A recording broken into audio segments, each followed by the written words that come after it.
Assalamualaikum warahmatullahi wabarakatuh. Selamat datang di channel Media Pintar. Kali ini kita akan membahas tentang SKP pertanian, khususnya penyuluh pertanian ya teman-teman, part 56. Bagi teman-teman yang belum menonton part sebelumnya, silahkan ditonton ya. Jangan lupa like, comment, share, and subscribe, dan klik tombol loncengnya agar teman-teman bisa update video-video terbaru. Oke, langsung saja kita ke contoh soal nomor 61. Pelaksanaan penyaluran pupuk bersubsidi dilaporkan ke Menteri Pertanian selama A. 3 bulan sekali atau sewaktu-waktu bila diperlukan, B. 3 bulan sekali, C. 6 bulan sekali atau sewaktu-waktu bila diperlukan, atau D. 6 bulan sekali.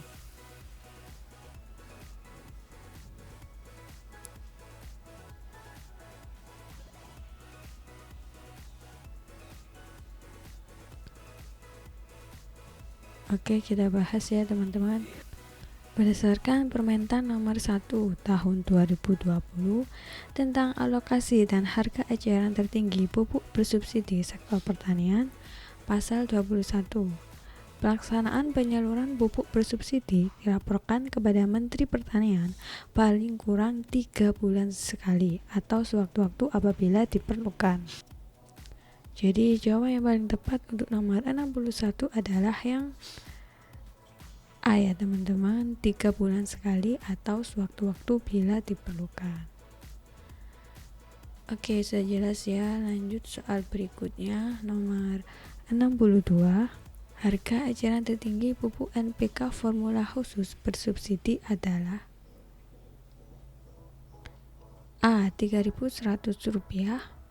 Rp3.000, C. Rp2.300, atau D. Rp1.800.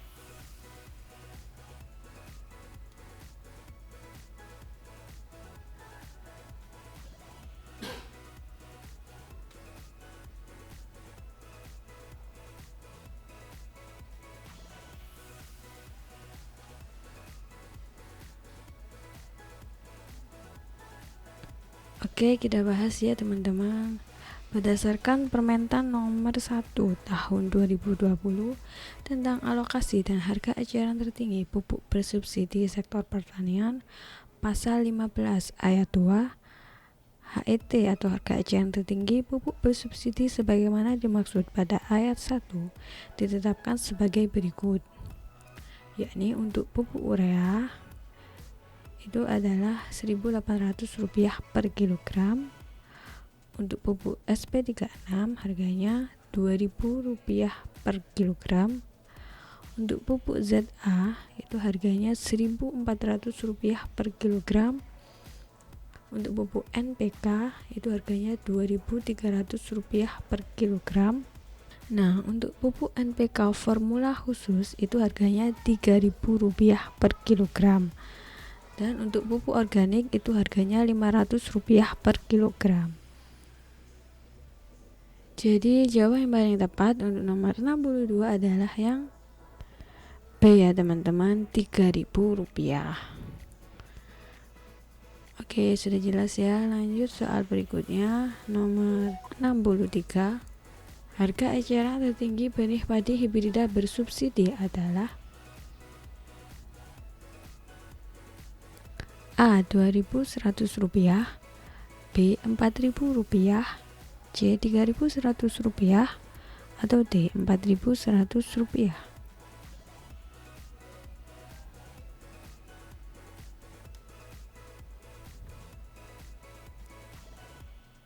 Oke, kita bahas ya teman-teman. Berdasarkan Permentan nomor 4 tahun 2016 tentang petoban subsidi benih tahun anggaran 2016, pasal 4, harga eceran tertinggi atau HET benih bersubsidi yang dibeli oleh petani sebagai berikut, yakni A. Padi hibrida sebesar Rp2.500 per kilogram, B. Padi hibrida sebesar Rp4.100 per kilogram, C. Kedelai sebesar Rp3.100 per kilogram. untuk kelas benih sebar atau BR, dan D. Kedelai sebesar Rp2.500 per kilogram untuk kelas benih sebar 1 atau BR1, kelas benih sebar 2 atau BR2, kelas benih sebar 3 atau BR3, dan kelas benih sebar 4 atau BR4. Jadi jawaban yang paling tepat untuk nomor 63 adalah yang D ya teman-teman, Rp4.100 per kilogram. Itu adalah harga eceran tertinggi benih padi hibrida bersubsidi. Oke, lanjut soal berikutnya, nomor 64. Obat hewan berdasarkan jenis sediaan dapat digolongkan menjadi kecuali A. Biologik, B. Farmasetik, C. Antibiotik, atau D. Premix.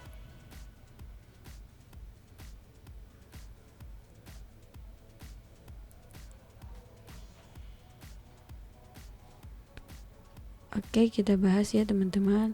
Berdasarkan Permentan nomor 14 tahun 2017 tentang klasifikasi obat hewan, pasal 2, obat hewan berdasarkan jenis sediaan dapat digolongkan menjadi yakni A. Biologik, B. Farmasetik, C. Premix, dan yang D. Obat alami. Jadi yang bukan itu adalah yang C ya teman-teman, antibiotik. Oke, sudah paham ya. Lanjut soal berikutnya, nomor 65. Bahan baku pakan yang tidak mengandung zat gizi atau nutrisi yang tujuan pemakaiannya untuk tujuan tertentu disebut A. Feed suplemen, B. Antibiotik, C. Feed aditif, atau D. Farmasetik.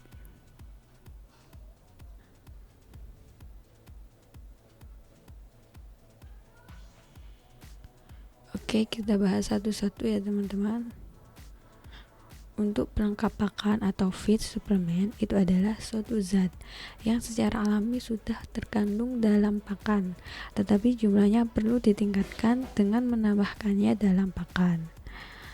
Untuk antibiotik itu adalah zat yang dihasilkan oleh mikroorganisme secara alami, semi sintetik maupun sintetik, yang dalam jumlah kecil dapat menghambat atau membunuh bakteri. Untuk farmasetik itu adalah obat hewan yang dihasilkan melalui proses non-biologik, antara lain vitamin, hormon, enzim, antibiotik, dan kemoterapik lainnya, antihistamin, antipiretik, dan anestetik yang dipakai berdasarkan daya kerja farmakologi.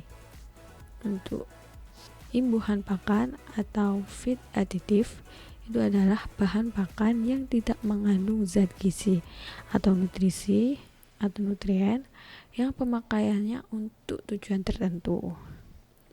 Jadi untuk A, feed suplemen ini salah ya teman-teman. Untuk B, antibiotik juga salah. Untuk D, farmasetik juga salah.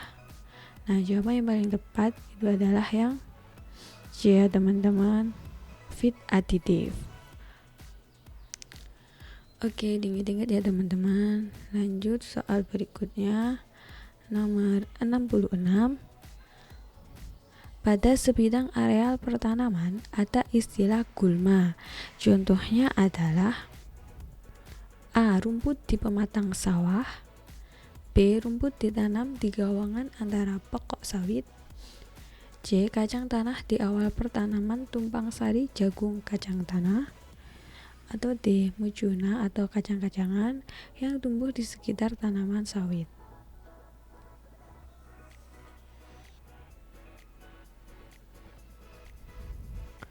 Oke, kira-kira jawabannya yang mana teman-teman?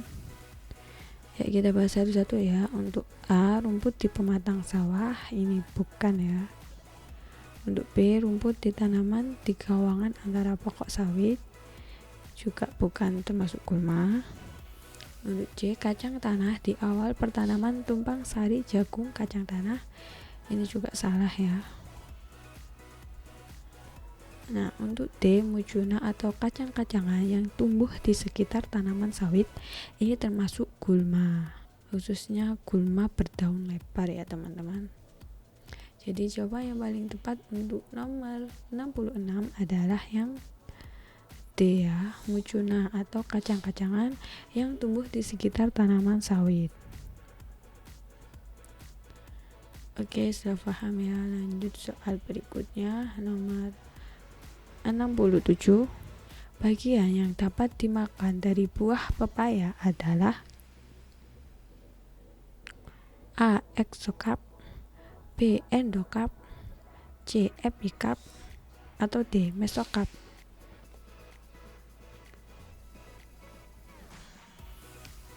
Oke, kita bahas ya teman-teman. Untuk epikarp itu merupakan lapisan luar yang keras dan tidak tembus air, misalnya buah kelapa ya. Untuk endokarp itu adalah lapisan paling dalam yang tersusun atas lapisan sel yang sangat keras dan tebal, misalnya tempurung kelapa berupa serabut tipis atau rambutan. Nah, untuk mesokarp itu adalah lapisan yang tebal dan berserabut, misalnya bersabut atau kelapa berdaging, contohnya mangga dan pepaya. Jadi jawaban yang paling tepat untuk nomor 67 adalah yang D ya teman-teman, mesokarp.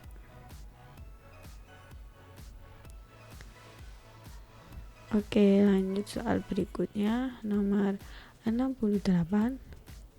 Mikroba tanah yang bersifat sebagai promotor pertumbuhan memperbaiki pertumbuhan tanaman dengan cara-cara sebagai berikut, kecuali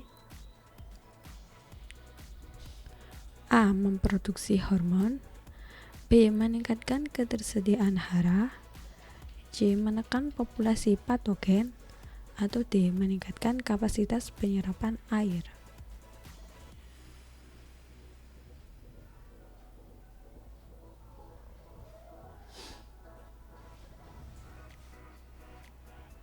Oke, kita bahas ya teman-teman. Untuk A, memproduksi hormon, ini benar ya. Untuk B, meningkatkan ketersediaan hara, juga benar. Untuk D, meningkatkan kapasitas penyerapan air, juga benar. Nah, untuk menekan populasi patogen itu salah karena aktivitas ini bersifat tidak langsung dalam meningkatkan pertumbuhan tanaman. Jadi jawaban yang paling tepat untuk nomor 68 adalah yang C ya teman-teman, menekan populasi patogen. Oke, lanjut soal berikutnya, nomor 69. Lapisan tanah yang subur untuk kehidupan tanaman disebut A. Lapisan atas, B. Lapisan akar, C. Lapisan bawah, atau D. Xilum. Oke, kita bahas ya teman-teman. Oke, ini adalah gambar dari profil tanah ya. Untuk O itu adalah organic materials. Untuk yang di bawahnya A itu adalah topsoil. Untuk B itu adalah subsoil. Untuk C withered or decomposed rock. Untuk R itu adalah solid rock. Nah, lapisan tanah yang subur itu disebut xilum. Xilum itu terdiri atas dua lapisan, yaitu lapisan atas atau topsoil dan lapisan bawah atau subsoil. Jadi jawaban yang paling tepat untuk nomor 69 adalah yang D ya teman-teman, xilum.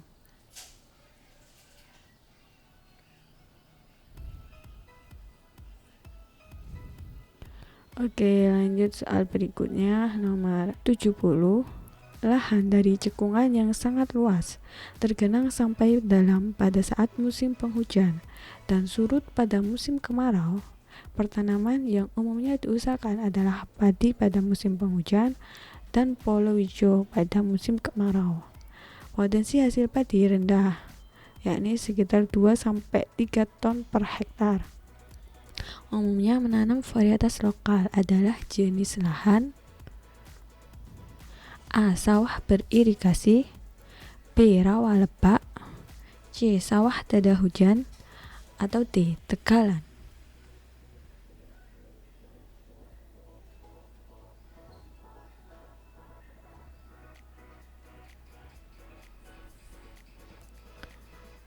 Oke, jawaban yang paling tepat adalah yang B ya teman-teman, rawa lebak. Oke, sudah paham ya? Sekian video dari saya. Terima kasih, semoga bermanfaat. Jangan lupa like, comment, share, and subscribe channel Media Pintar. Semoga teman-teman bisa mendapatkan nilai yang terbaik pada saat tes SKB nanti dan menjadi ASN tahun ini. Oke, sampai jumpa. Bye-bye. Wassalamualaikum warahmatullahi wabarakatuh.